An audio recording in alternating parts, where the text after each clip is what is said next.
Good morning, everybody. Good morning. Thank you all for showing up. This is How to Survive a Home Inspection. I am Jay Sampson, the owner and operator of All Corners Home Inspections.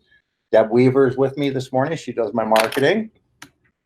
And I have 25 years experience in the insurance restoration industry, doing fire, floods, mold, cosmetic repairs of sinkholes.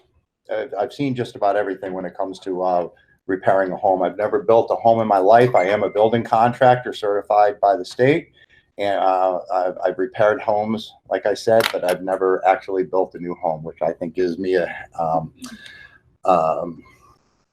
what's the word I'm looking for? It gives me a step up from the. I'm sorry, this morning I've had a hard time thinking this morning. So anyways, that's what gives me a step above other people when it comes to the home inspections, because I've seen just about everything, like I said. Yeah. Okay. I am a member of National Association of Certified Home Inspectors, Hernando County Association of Realtors, Hernando County Chamber of Commerce, and I am no longer a West Pasco Board of Realtors, and I should take that off. But I'm also a member of the Kiwanis Adventure of the Adventure Coast. Licensing. July 1st, 2011, the state of Florida required home inspectors to be licensed. Inspectors are prohibited from performing. I love this. This keeps people ethical. Inspectors are prohibited from working on any home that they've inspected for 1 year. Okay, so you can't go. There's no more going out there and giving a home inspection and an estimate at the same time to repair homes. And I don't want to build or repair anything anymore. The general contractors cannot perform inspections unless they have a home inspector's license, no matter what they say. They can go out and do an evaluation, but they cannot call it a home inspection. Again, and I've gotten into battles with them, and I don't like to battle, but they think they can and they can't. They cannot do home inspections. The SOP, standard operating procedures. Inspectors will also follow the SOPs laid out by InterNACHI, ASHI, and FABI. Those are inspector organizations that they give us all our stuff that we can study off of and everything like that. And understanding, knowing the SOPs for you helps you explain to the client when they want to blame the inspector for not checking stuff.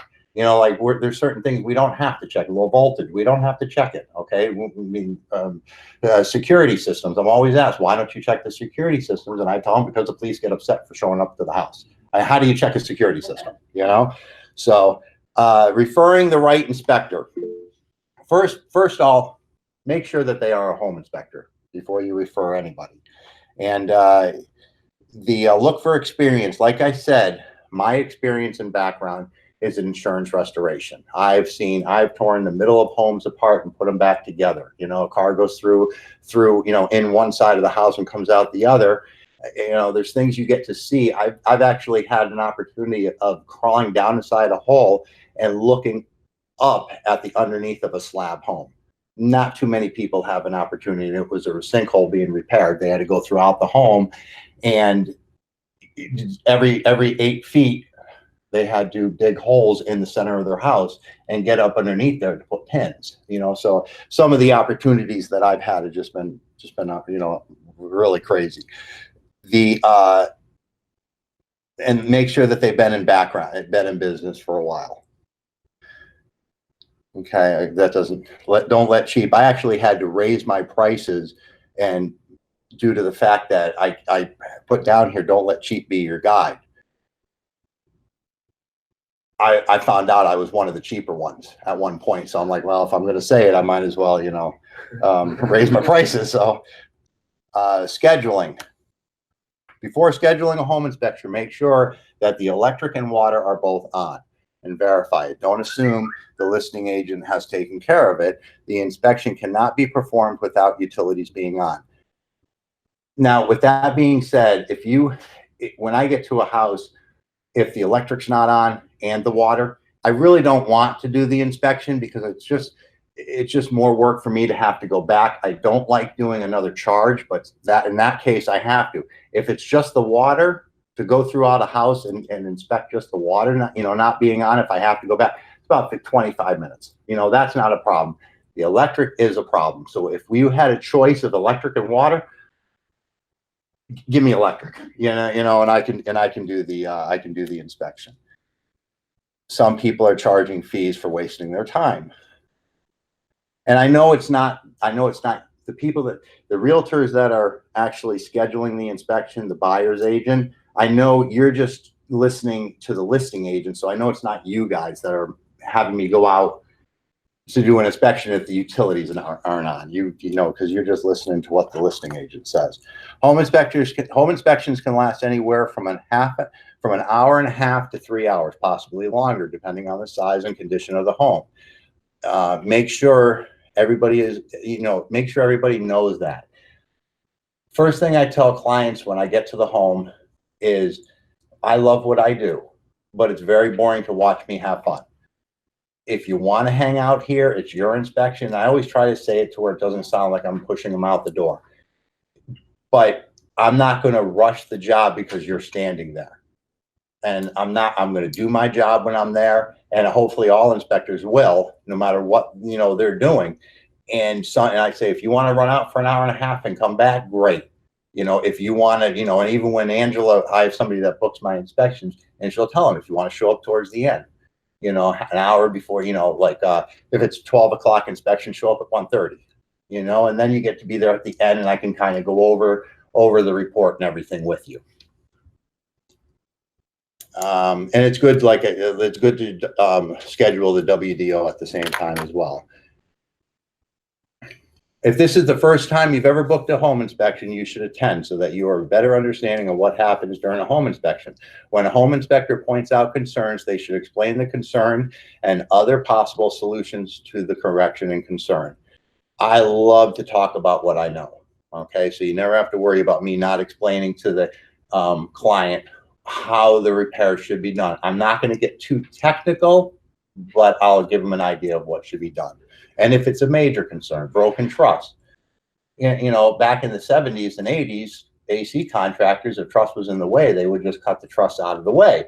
And it's major, $300-400 repair. It's not the end of the world, everything can be fixed. So a home inspector should also be educational about the home. A home inspection should be also educational about the home.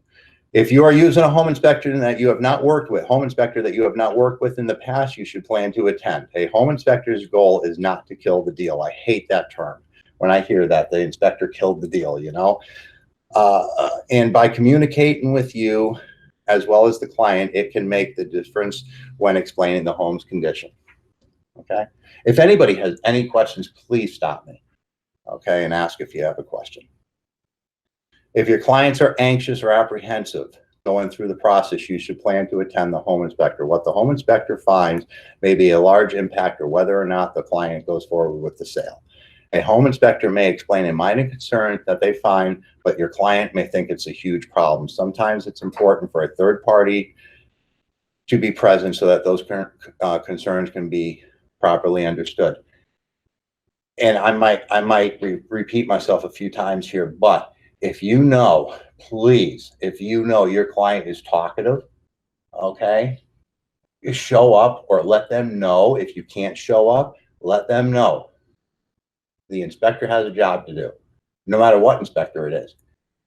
If they stand there talking about, and it happens all the time, I mentioned this about, and then they start talking about the house they own, okay?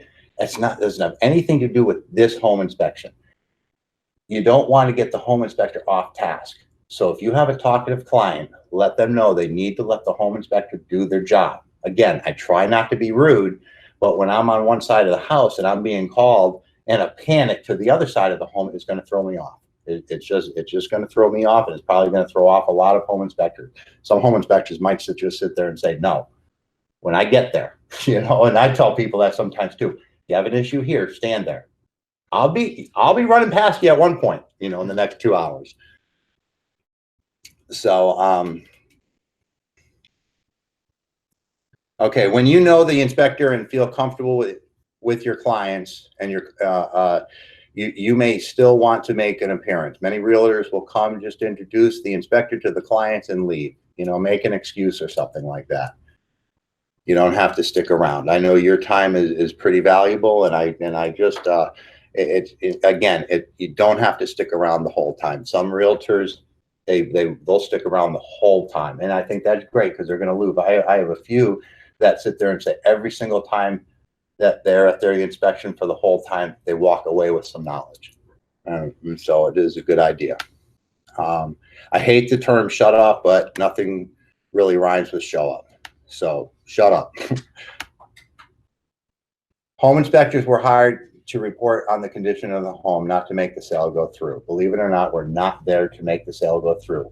I want the sale to go through. I don't want to go and, I hate doing re-inspections for the same client the second time. I just don't like to. But it's tough to hear, but it's the truth. Let the home inspector do their job. If you add your opinion on something that the home inspector reports, then you may come across as trying to minimize the cover-up or concern. When I first got into this business, I didn't know what I could say or what I couldn't say. And I had this realtor down in Pasco County that they were trying to minimize every single thing I said. And I was talking, I forget what it was, but I was talking about something pretty serious. And then, well, it's not that big of a deal. And I stopped her. I said, yes, it is. It's a very big deal. You don't want to minimize things, let the home inspector do it. You can put you make comments and stuff like that, but definitely don't try to minimize it because it just makes for an awkward situation. Ask questions. If your clients are hesitant about asking questions during the inspection, having you there makes it easier for them to ask, or they may have you ask the inspector for them. If you know your client has questions and they're not speaking up, ask questions for them. The home inspector is there to answer your client's questions. They hear questions all the time and are glad to help. Read the full report. Many times you will only read the summary report. Okay, most reports will have the summary at the end. But there's more information throughout the report. Listing agent only have to list. Wait a minute. Many times you will only read the summary report and send it to the listing agent, only to have the listing agent calling you back with concerns over the items on the list. To explain the concerns more thoroughly, you will have to refer to the full report for clarity. And a good report will have photos. I take probably, for each inspection, is probably about 110 pictures. Okay, at least 95 of them end up in the report. So there's plenty of pictures. It's not. I've had instances where calling out a leaky roof. I can remember this one. Calling out a leaky roof, and I took a picture. Well, I really only need to take one picture. Okay, it's their responsibility to have it further evaluated. Is it one leak? Is it two leaks? Who knows? I found one leak. That's all a home inspector has to do is find a leak. And they said, well, you didn't take a picture over in this other section that was leaking. Okay, you don't have to. But in the summary, it's just going to say leaky roof. But in with the photos, sometimes you can get more of an idea of what's going on. Understanding what is a home inspection. I should know this by heart, but I don't. Home inspection services means a limited visual examination of the following readily accessible installed systems and components of a home: the structure, electrical system, HVAC system, roof covering, plumbing system, interior components, exterior components, and site conditions that affect the structure for the purposes of providing a written professional opinion of the condition of the home. That's the definition of a home inspection. What is a 4-point inspection? A 4-point inspection is for insurance purposes only. Does everybody, what a 4-point is? Does everybody here? Okay. The inspection covers roof, electrical, HVAC, and plumbing. It is designed to give the insurance companies information about hazards. They are extremely limited in the info they provide. They should not be used in place of a home inspection. I just now started, because I drew up a contract. I just now started doing 4 points once in a while, not all the time, for a home purchase. I normally, before I wouldn't. Now I will for certain circumstances. Sometimes, if it's a 70-year-old home, I'm not, a 40-year-old home, a 30-year home, I'm probably not going to do a 4 point, only because there's other items, and there's insurance, and there's home inspectors out there getting sued because they only went out there and did a home inspection. When I say the electrical is fine, I don't do a full home inspection on the electrical, so it's a big difference between a 4 point and a home inspection. Home inspection versus 4 point. Here we go. We'll talk about it. Home inspection covers all area of the home. 4 point only covers the main 4 points. Structural concerns are addressed in a home inspection, no structural in a 4 point. Interior plumbing is addressed in a home inspection, usually just the water heater or surrounding areas. Interior electrical is addressed in a home inspection, usually just the panel and the surrounding areas. Designed for giving clients a better understanding of what they are buying. For a home inspection, 4 point, designed for giving insurance companies a reason not to write a policy. In a home inspection, problems coming up during a home inspection tie in with realtor as-is contracts. Problem coming up during a 4 point inspection need to be repaired or no insurance. I let the client know, and you guys probably should too. I tell them, don't send anything to your insurance company if there are items in the 4 point. Do not send, even if they beg you for it, do not send it, because if you send it in, you're not going to, one, you're not going to get insurance. Two, it makes just a harder time for me to revise the 4 point. For me, I'll go back out one time and do a re-inspection at no charge. I'll go back 4 times and do a re-inspection, but first time is no charge. And the reason why is because the buyer, I feel bad for the buyer. It's not their fault that there needs to be a re-inspection. Okay, if I knew that the owner of the home was going to be paying the bill, I'd probably charge $85 or $90 to go back, but I don't want to charge the client the money for a re-inspection. Most of the time lately, re-inspections are not completed. They say they're completed and they're not. Okay, I mean, so last one I did, not one thing on the 4 point was completed. That's frustrating. That's frustrating. And so I will, if I can get the owner of the home to pay, I will charge for the second, for the go back out and do re-inspection. I would rather invoices to come to me from the qualified, roofer, electrician, HVAC company, somebody, and then I don't have to go back out. I can just revise it. But I tell them, do not send anything to the insurance company. If the 4 point's not ready to be sent in, if there's problems with it, or always check with your realtor before you send anything to anybody. Okay. Home inspection versus 4 point. Did I go backwards? Yep. The heck? That or it's in there twice. No, I'm pushing the right. There you go. That was strange.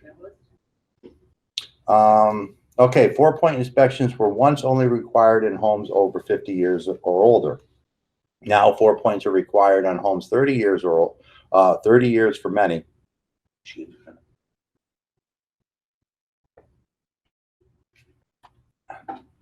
Okay. 4 points may be needed on a house with a previous sinkhole. It shouldn't be maybe. If there's a sinkhole, it could be 6 months old. They're going to want a 4 point. 4 points may be needed. Again, shouldn't be maybe. They are needed. If I'm looking up permits and I see that there's a sinkhole or that it was in foreclosure, I'm going to automatically do a 4 point. For me, with all corners, all your insurance forms are free. I don't charge any extra for them, and I usually can tell whether it's going to need a 4 point or not. So I just automatically do them. Almost all insurance companies are requiring 4 points, and some may have different requirements. Age doesn't matter. Roof ages are different. Interior plumbing connections under 15 years are going to want a 4 point. Okay, roof certifications. Really, nobody's asking for roof certifications. I still do them, but not many people are asking for them anymore. And currently, Citizens is the only insurance company requiring a roof certification on a home older than 25 years. If you're going to do a roof certificate, I just automatically do a 4 point. And that covers all the stuff that would be in a roof certification. Sorry, my throat is scratchy.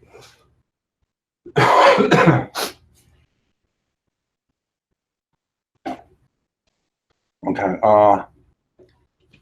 The roof only needs to have 3 years life expectancy, but 5 is better. Most insurance companies are 5 years now. 3 years mean 1 year before the replacement will be needed. I actually will tell, there's a difference between your home inspection report. Dimensional shingles are 20 to 25 year life expectancy. And, if I went to a house yesterday that had 23-year-old dimensional shingles, and I'll tell you, it looked like it was probably 12 or 15 years old. It was just in awesome shape. So I gave it another 5. That doesn't mean they're going to get 5 years.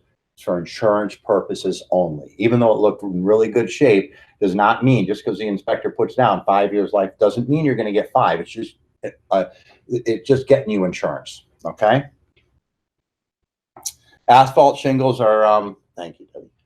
Asphalt shingles roofs are 25 years. Tile roofs are 50 years. And I always tell clients, when it comes to tile roofs, I mean, my tile roof, I don't have tile anymore, but when I moved in my house, I think the house was maybe 20 years old, and I had to replace a tile roof. Tile roofs need maintenance. Just because you have a tile roof doesn't mean you don't have to do any maintenance to them. And I tell the client that you have to maintain them every 2-3 years. You got to get a roofer out there, pay them, okay, not your friend down the street, and have them get up there and take a look and make sure that everything is tight. Okay, make sure that there's no cracking, no broken stuff, tiles and stuff. So definitely, because you can get 50 years out of them, but with maintenance. Without maintenance, you're not going to get 50 years. Metal roofs are 50 years. Gosh, they can be 75 years. Mobile home roofs doesn't seem to matter, 25 years. Wind mitigation. In order to help homeowners save money on rising costs on their insurance, Florida developed the MySafe program. Does anybody here remember the MySafe program? You all new to Florida? Everybody? Yeah, they had the MySafe program years ago, but it died. Florida still needed to help homeowners. Then they developed the wind mitigation form, and people were happy again. But the insurance companies were not. Because,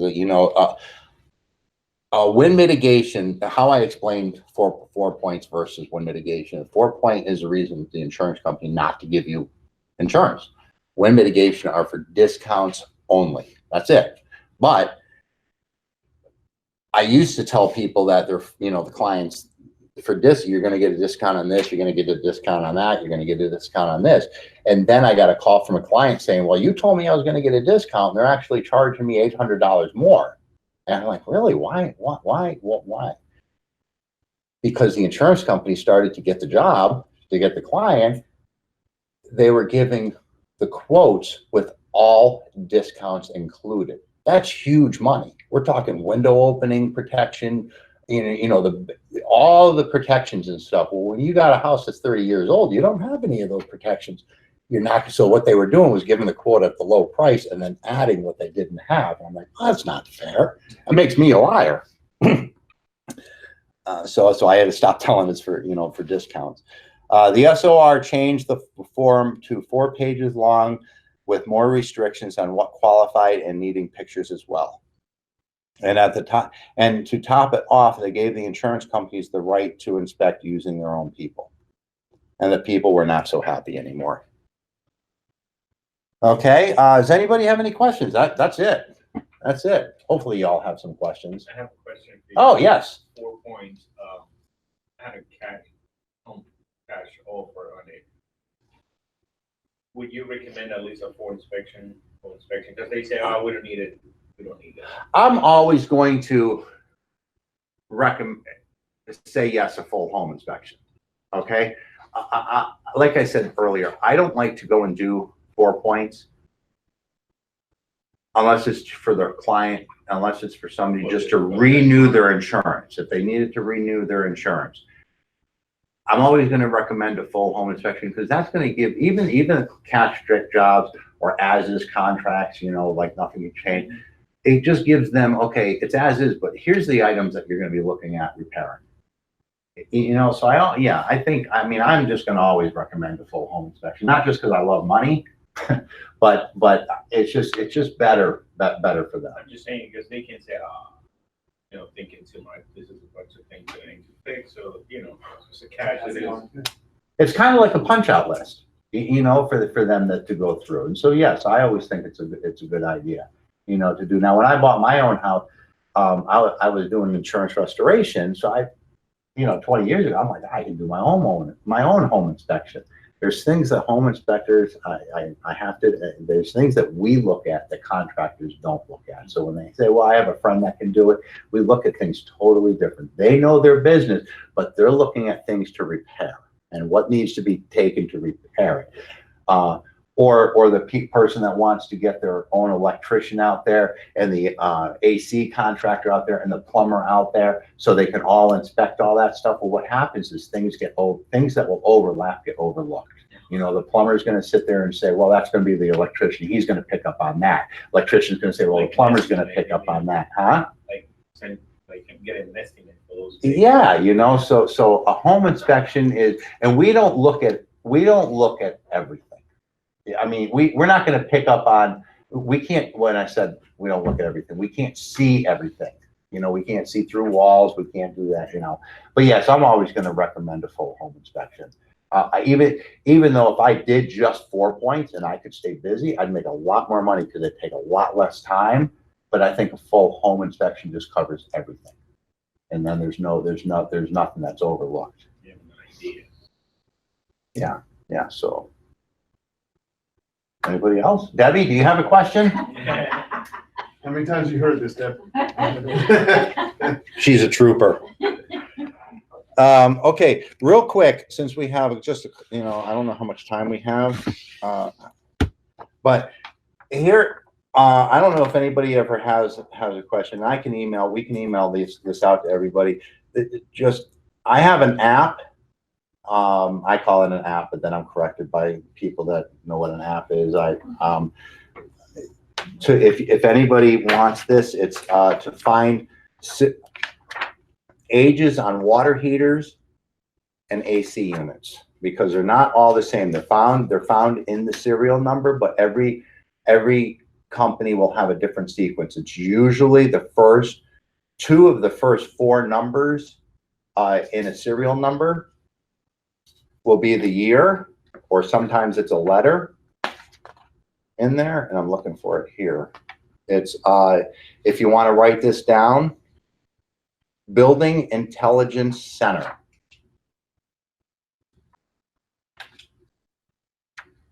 And it's a very, very easy website to use. You can just punch in, you know, if it's a Ream system, you go to the Ream, and it will give you the sequence of the of what the serial number is. Okay. And what's that name again? Building Intelligence Center? Yep. Building Intelligence Center. It's gonna look like this. Oh, perfect. Thank you very much. Okay. And it's just always a handy little thing to have. I wouldn't be able to do my job. It'd be a lot of guessing and a lot of mistakes if I had to try to figure it out on my own, especially when it comes to the letter that's in the serial number. So, okay. Well, thank you all for coming out. And well, I hope so. And if anybody ever has, you have my information. If anybody, please, even if I'm not doing the home inspection, which I don't understand why. But no, if you have any questions, please, I love to help people out. I really do. Appreciate it. But don't tell my family because I don't like helping them out.